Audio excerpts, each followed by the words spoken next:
E o ministro das Relações Institucionais, Alexandre Padilha, antecipou que a reforma ministerial só será definida quando o presidente Lula voltar da África do Sul. André Anelli. Diversas possibilidades estão na mesa neste momento.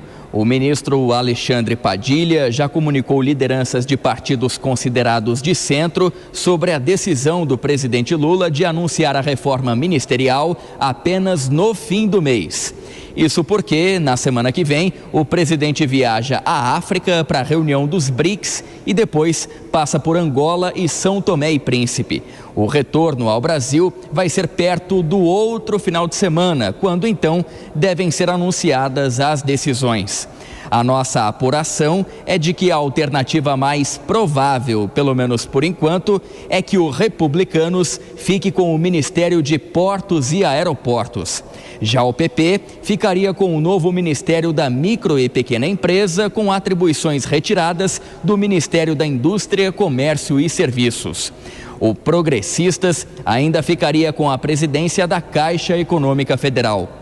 Nesse cenário, não haveria mudanças no Ministério do Desenvolvimento Social, responsável pelo Bolsa Família, que continuaria com o ex-governador Wellington Dias. Lembrando que tudo isso são possibilidades, já que o martelo ainda não foi batido. Essa demora em torno da definição dos novos ministros tem causado insatisfação entre os parlamentares. A avaliação é de que o governo não tem correspondido às expectativas políticas depois do apoio em votações importantes no Congresso, como o arcabouço fiscal. Apesar das indefinições sobre quais as pastas que vão ser alvos das mudanças, Lula e o presidente da Câmara, Arthur Lira, já chegaram a um consenso sobre quem são os indicados para a entrada do PP e do Republicanos no governo. Respectivamente, são os deputados federais André Fufuca e Silvio Costa Filho. Nos partidos dos dois, existe resistência em relação a fazer parte da base governista. Carlo Cauti, quero falar contigo sobre reforma ministerial. Você só vê questões importantes para o governo, principalmente a aprovação do arcabouço fiscal, deslancharem depois que essa reforma sair? É óbvio, Emanuel, porque senão não terá votos suficientes na Câmara e no Senado e o governo deverá se dessanguar com emendas que já custaram quase 10 bilhões de reais desde o começo. Não, lembramos que o governo Lula é o governo que mais pagou emendas para os parlamentares, porque de fato está comprando deputados e senadores a peso de ouro para que eles aprovem as reformas que o governo envia para o Congresso. Então, sem isso, o governo não conseguiria aprovar nada, como já vimos acontecer, por exemplo, no caso dos vetos para o marco do saneamento que caducaram e a Câmara, de fato, confirmou, e deu uma grande derrota, foi uma grande derrota para o governo Lula, mas também, por exemplo, no caso de medidas provisórias que também caducaram, porque a Câmara e o Senado se recusaram a votar, o caso, por exemplo, do imposto para a exportação de petróleo bruto. Então, já vimos vários casos de derrotas retumbantes do governo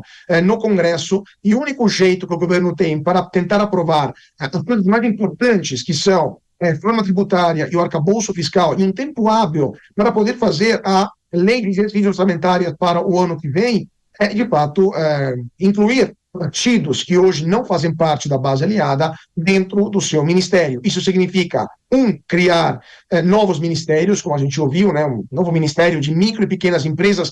Provavelmente o Brasil será o único país do mundo a ter um ministério de micro e pequenas empresas e chegaremos a 38, 39 ministérios. Eu imagino como deve ser uma reunião ministerial com 39 pastas, se todo mundo falar 5 minutos, demora um dia só para todo mundo poder falar uma vez só. Mas, além disso, tem um custo, claro, de uma máquina que vai se inchando cada vez mais, e tem um problema também de desgaste, não tanto desses partidos que não fazem parte do centro, mas fazem parte da área mais conservadora, mais liberal, O Partido Republicanos, eu me lembro claramente que o líder do Republicanos falava durante a campanha eleitoral que eles eram o único partido conservador de verdade do Brasil.